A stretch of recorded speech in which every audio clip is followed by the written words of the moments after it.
So we are now going to discuss global migration, lesson 10 of the contemporary world. For the learning outcomes, we should be able to identify the reasons for the migration of the people, explain why stages regulate migrations, discuss the effects of global migration on the economic well-being of states. So this lesson will look into the impact of global migration. Diba? When we say global migration, if we move from one place to another and settle there. There is nothing moral or immoral about moving from one country to another. Human beings have always been migratory. Lagi naman tayong lumilipat to seek greener pastures. And rather than looking into migration in terms of simplistic good versus bad lens, sabihin na lang natin, we are going to study the global migration and its effect to the economy and the states. There are two types of migration. We have internal migration and we have international migration. Pag sinabi nating internal migration, that means kung nandito ka sa Pilipinas, lilipat ka lang from a suburban area to an urban area. Like for example, yung mga nasa sitio, ta-transfer sila to the municipality, yung sa poblasyon mismo. That's internal migration. Or if you are here from Antipas or from Maracan, you want to go to Kidapawan City to seek jobs, or to Davao City or to Manila. That is internal migration, just within the country. Meron naman tayong international migration, katulad ng mga nurses, ng mga laborers, ng mga teachers, na pumupunta talaga sa ibang bansa para doon magtrabaho at doon na manirahan. Yung pag nagko-cross na tayo ng international na borders, from Philippines to Thailand, from Philippines to Singapore, from Philippines to America, from Philippines to Germany, from Philippines to Austria. Lahat yon, those are what we call international migration. There are 5 groups of international migration. Meron tayong tinatawag na immigrants. These are the people who move permanently to another country.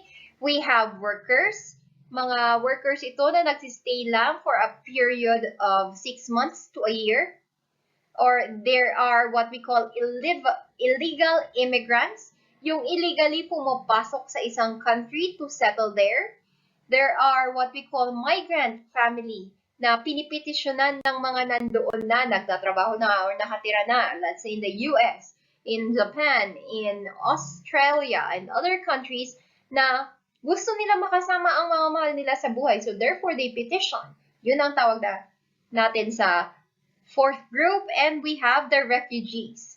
Kung yung mga refugees na ito, they are unable or unwilling to return to their own countries dahil sa gera, or gulo na nangyayari, or persecution na nangyayari sa kanila. And we refer to them as refugees. These are the type 5s or 5 groups of international migration. Nagli-lead po ang India, Mexico, China, and the Philippines together with Afghanistan na pumupunta, marami tayong migrant workers. Diba? Na-classify na natin kung ano yung mga migrants. So now, these are the countries that leads in these migrants. International migrators. Mayroon tayong Philippines, India, Mexico, China, and Afghanistan na umaalis sa kanilang country to settle or to work somewhere else or to illegally settle in some countries.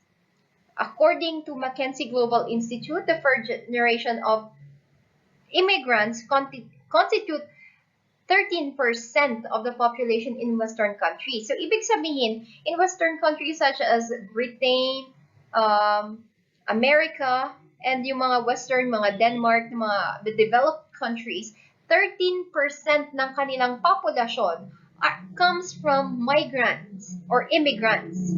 15% naman ng populasyon ng North America ang migrants or immigrants, at 18% in the global setting.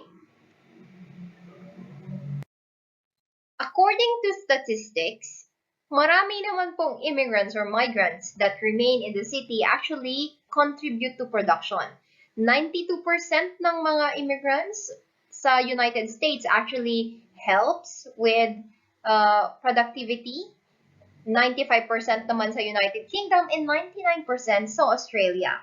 Pero we also have what we call anti-immigrant, katulad na lang ni Trump.